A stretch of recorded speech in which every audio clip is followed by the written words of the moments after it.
Hello everyone, welcome back on साया Saran classes.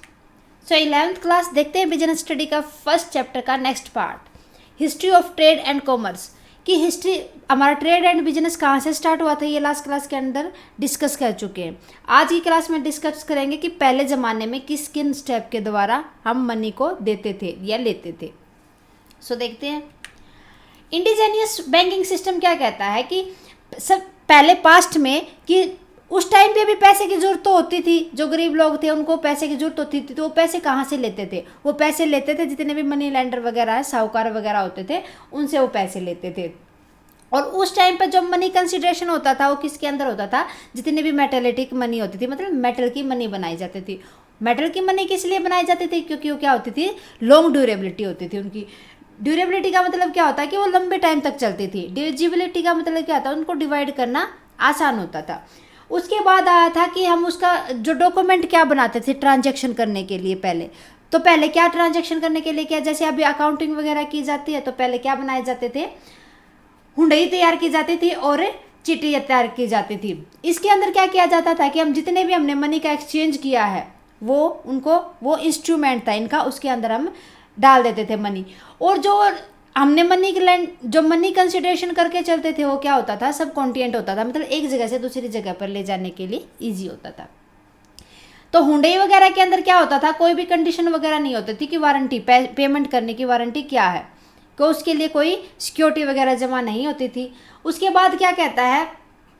Capable of exchange through transfer by valid negotiation, कि जब हम कोई भी चेंज करते हैं मनी को, उसके लिए नेगोशिएशन होना जरूरी था कि उसके अंदर कोई ना कोई मतलब ये लगा लो कि या तो लेंडर उसके लिए कोई ऑब्जेक्शन उठा देते थे या जो पैसे लेने वाला था वो ऑब्जेक्शन उठा देता था।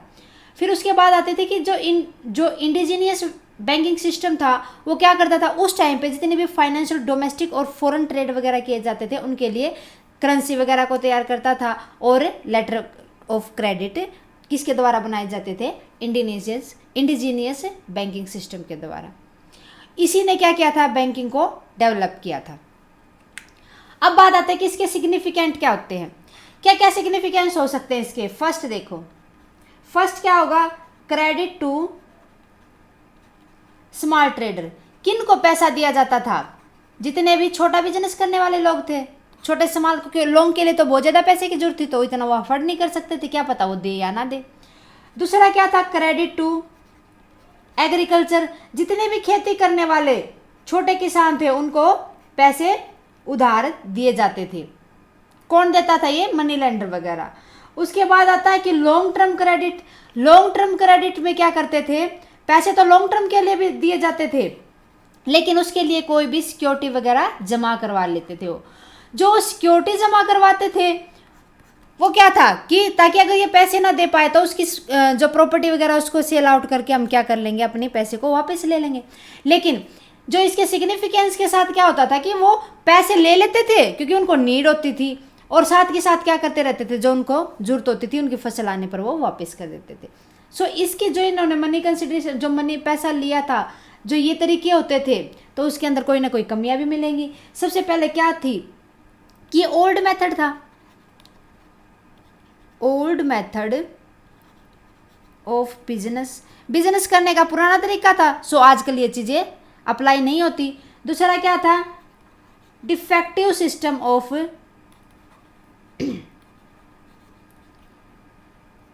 Money lending. डिफेक्टिव क्यों था? क्योंकि क्या होता था, जो मनी लेंडर होते थे वो अपने तरीके से पैसे ले लेते थे, अपने तरीके से ब्याज वगैरह फिक्स करते थे। क्योंकि क्या होता था उनको, क्योंकि टोकने वाला तो कोई होता नहीं था कि जो उनके ऊपर निगरानी वगैरह कर सके, तो वो अपने हिसाब से क्या करते थे? इंटरेस्ट रेट वगैरह फिक्स करते थे, और अपने हिसाब से ही वो जब वो पैसे देने के लिए आते थे तो अपने हिसाब से उनको टोटल मनी वो काउंट करके बताते थे, क्योंकि लोग उस टाइम पर पढ़े लिखे भी कम ही थे। थर्ड पॉइंट क्या था? Lack of organisation. Lack of organisation का मतलब क्या हो जाएगा कि जो पैसे देने वाले थे, पैसे हमने जो लिए हैं और जो वापस किए हैं, उनके बीच में कोई भी उनको ऑर्गेनाइज करने वाला नहीं था। तो वो अपने हिसाब से, जो मनी लेंडर थे वही ऑर्गेनाइज करके चलते थे, वो अपने हिसाब से करते थे, पैसे लेने वाले के हिसाब से नहीं करते थे। Defective system of accounting, defective system कैसे हो जाएगा, क्योंकि अकाउंटिंग कैसे की जाती थी, हुंडई वगैरह के द्वारा तैयार की जाती थी और वो एक सही तरीका नहीं था जिसके समझ पाना थोड़ा मुश्किल था, तो क्या हो जाएगा, डिफेक्टिव सिस्टम हो जाएगा अकाउंट्स प्रिपरेशन करने का। लास्ट 5th क्या हो जाएगा कि फ्रॉड होने के चांसेस बहुत ज़्यादा हो जाते हैं, क्योंकि जो मनी लेंडर होते हैं वो अपने हिसाब से टैक्स वगैरह इंटरेस्ट वगैरह डिसाइड करते हैं और जितना उनकी मर्जी होती थी वो टैक्स रेट लगा देते थे, जो कि लास्ट पॉइंट है, हाई रेट ऑफ इंटरेस्ट, बहुत ज़्यादा हाई रेट होती थी। और फ्रॉड के अंदर एक पॉइंट और क्या आ जाएगा कि वो अपने हिसाब से ये भी कह सकते हैं कि नहीं आपने बीच में इतनी किस्त वगैरह नहीं दी थी, इस टाइम पे आपने पैसे लिए थे, इतना महीने का ब्याज हो गया, वो अपने हिसाब से भी ब्याज वगैरह फिक्स करके बता सकते हैं टाइमिंग। फिर आता है second part, rise of intermediaries. Intermediaries कौन होते हैं, जो इंटरमीडिएट होते हैं, कौन होते हैं, जो किन चीज़ों के लिए, कोई भी मैन्युफैक्चर वगैरह होता है, फाइनेंशियल सिक्योरिटी वगैरह जब हम जमा करवाते हैं तो उनको क्या करते हैं, एक जगह से दूसरे जगह पर, एक बंदे से दूसरे बंदे को भेजने के काम आते हैं। इंटरमीडिएटरीज और क्या क्या प्ले रोल करते हैं, जो हमें बीच में पैसा देने का काम करते हैं, कौन होते हैं, यहाँ पर जो मनी देने के लिए काम करते हैं, बिजनेस वगैरह के लोन वगैरह देने के लिए जो काम करते हैं। ये भी 2 टाइप के होते थे। पहला क्या होता था, फाइनेंशियल इंटरमीडिएटरीज कौन होते थे, जैसे बैंक वगैरह जो हमें लोन देते हैं, कौन कौन, इंश्योरेंस कंपनी और म्यूचुअल फंड, आजकल ये बहुत ट्रेंडिंग में है, और जितने भी इन्वेस्टमेंट ब्रोकर वगैरह थे वो सारे किसके अंदर आते हैं, हमारे फाइनेंशियल इंटरमीडिएटरीज के अंदर। फिर आता है कि ट्रेडिंग इंटरमीडिएटरी कौन होते हैं, ये कौन होते हैं, ट्रेडिंग इंटरमीडिएटरी, ये कौन होते हैं, जो हम क्या करते हैं, जो एजेंट वगैरह होते हैं, हमारे गुड्स और सर्विसेज को खरीद कर किसी भी दूसरे डिस्ट्रीब्यूटर को वो सेल आउट करते हैं। इसके अंदर एजेंट आ जाएंगे, होलसेलर आ जाएंगे, रिटेलर आ जाएंगे,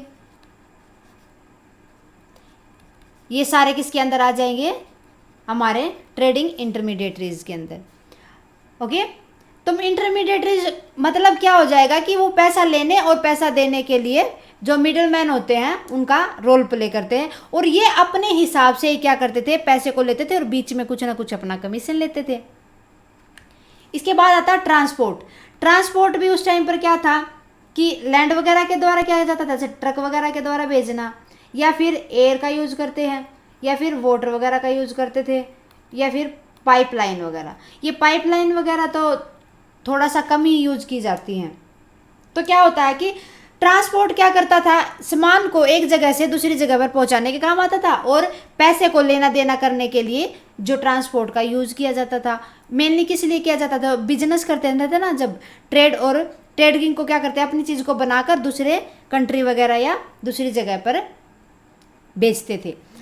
ट्रेडिंग कमीशन के अंदर क्या आ जाता था, ट्रेडिंग कमीशन के अंदर आ जाएंगे जो हमने पहले पढ़े हैं ना, इंटरमीडिएटरीज सारे के सारे वे आ जाएंगे, एजेंट, होलसेलर, रिटेलर, ये सारे किसके अंदर आ जाएंगे, हमारे ट्रेडिंग कम्युनिकेशन के अंदर आ जाएंगे। ट्रेडिंग कम्युनिकेशन का मतलब क्या होता है, जब हम वस्तुओं का लेन देन करते हैं ना, वो किस तरीके से करते हैं, कम्युनिकेट कैसे करते हैं, एक दूसरे से कैसे मिलते हैं, किन के द्वारा, एजेंट के द्वारा, होलसेलर के द्वारा या रिटेलर के द्वारा। इसके बाद आता है मर्चेंट कॉर्पोरेशन। मर्चेंट कॉर्पोरेशन क्या कहता है, मर्चेंट कॉर्पोरेशन के अंदर आ जाते हैं कि जो हमें ऐसी कंपनियां जो हमें क्या प्रोवाइड करे, फाइनेंशियल वगैरह प्रोवाइड करवाए, हमें स्टॉक एक्सचेंज वगैरह के द्वारा स्टॉक एक्सचेंज वगैरह की इन्फॉर्मेशन दे। मर्चेंट का मतलब क्या होता है, गुड्स या सर्विसेज को एक जगह से दूसरी जगह पर लेके जाना। ये कौन सी कॉर्पोरेशन होती है, इसके अंदर कौन कौन सी आ जाती हैं, फर्स्ट जो क्या प्रोवाइडिंग करती है, हमें फाइनेंस, पैसा देती हैं, जितनी भी फाइनेंशियल कंपनी वगैरह होती हैं। उसके बाद आ जाता है प्रमोशनल, जो हमारे बिजनेस का प्रमोशन करती है, प्रमोशनल एक्टिविटीज़ आ जाती हैं। उसके बाद आ जाता है ब्रोकर्स वगैरह आ जाते हैं। किसके लिए ब्रोकर्स, ब्रोकर्स तो होते हैं स्टॉक एक्सचेंज में, जो हमें स्टॉक एक्सचेंज में हमारी मनी लगवाते हैं। उसके बाद आ जाते हैं हमारे जितने भी एडवाइस वगैरह देते हैं किन के लिए, मॉडर्नाइजेशन एंड एक्सपेंशन, कि हम किस तरीके से हम एक्सपेंड करेंगे हमारे बिजनेस को। ये सारे कौन काम करता है, मर्चेंट कॉर्पोरेशन काम करता था। ये पहले से भी आए हैं हमारे बिजनेस के अंदर करने में, ये हेल्प करते थे। लेकिन आजकल क्या हो गया है कि सारा चीज़ें डिजिटलाइजेशन होने के कारण ऑनलाइन चीज़ें होने लगी हैं। सो हम क्या करते हैं, पहले तो पर्सन टू पर्सन करना पड़ता था, अब हम ऑनलाइन कर सकते हैं। उसके बाद आता है कि एक पॉइंट और इसके अंदर हम कंसीडर करके चलते हैं, मेजर एक्सपोर्ट एंड इंपोर्ट या ट्रेड सेंटर। हम क्या करते हैं कि जरूरी नहीं कि हम डोमेस्टिक गुड्स ही बनाएं, जरूरी नहीं कि अपने देश के लिए ही हम गुड्स बनाएं। हमारी गुड्स को हम क्या करते हैं, एक कंट्री से दूसरी कंट्री के अंदर भी हम सेल आउट करते हैं, मीन्स एक्सपोर्ट और इंपोर्ट, एक्सपोर्ट इंपोर्ट हम इजीली करते। ठीक है, उस टाइम पे क्या होता था कि जो हम एक जगह से दूसरी जगह पर जो हमने अपनी गुड्स और सर्विसेज को भेजना था, तो वो भी क्या कर पाते थे, जो जितने भी ट्रेड सेंटर्स वगैरह थे उनके द्वारा कर पाते थे। इसके अंदर क्या क्या दो चीज़ें शामिल होती थी। फर्स्ट क्या था, IITC मीन्स इंटरनेशनल इंडियन, क्या हो जाएगा, इंडियन इंटरनेशनल, रेजर कहाँ गया, देखो, इंडियन इंटरनेशनल ट्रेड सेंटर। ये क्या हो जाएंगे हमारे, जो हमारे गुड्स और सर्विसेज को एक जगह से दूसरी जगह पर, एक कंट्री से दूसरी कंट्री में पहुंचाने के काम आती थी। फिर दूसरा आ जाता था इसके अंदर WTO, world trade organisation. World trade organisation के अंदर हम क्या करते थे, अपने बिजनेस को वाइडली फैलाते थे। मतलब एक जगह से दूसरी, इंपोर्ट और एक्सपोर्ट को कौन हैंडल करता, हमारा WTO। सो स्टूडेंट्स, जिस तरीके से अभी हम बिजनेस कर रहे हैं वो भी पहले भी होता था, लेकिन क्या थे, फिनोमिनिया अलग अलग था उनका, कि हम चीज़ें वो पहले करते थे, लेकिन अब क्या हो गया, उनको थोड़ा सा हम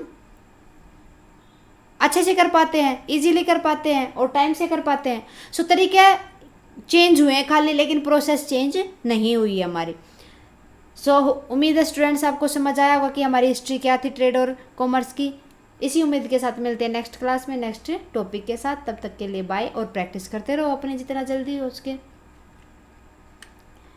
स्टूडेंट्स, हमारी क्लासेस को देखने के लिए thank you very much. Please students, हमारी क्लासेस को ज़्यादा से ज़्यादा शेयर करें और सब्सक्राइब करें हमारे चैनल को। अगर आपकी कोई क्यूरी है प्लीज़ आप मेरे को कमेंट बॉक्स में लिख दें, जितना जल्दी पॉसिबल होगा मैं उसका सोल्यूशन आपको दे दूँगी।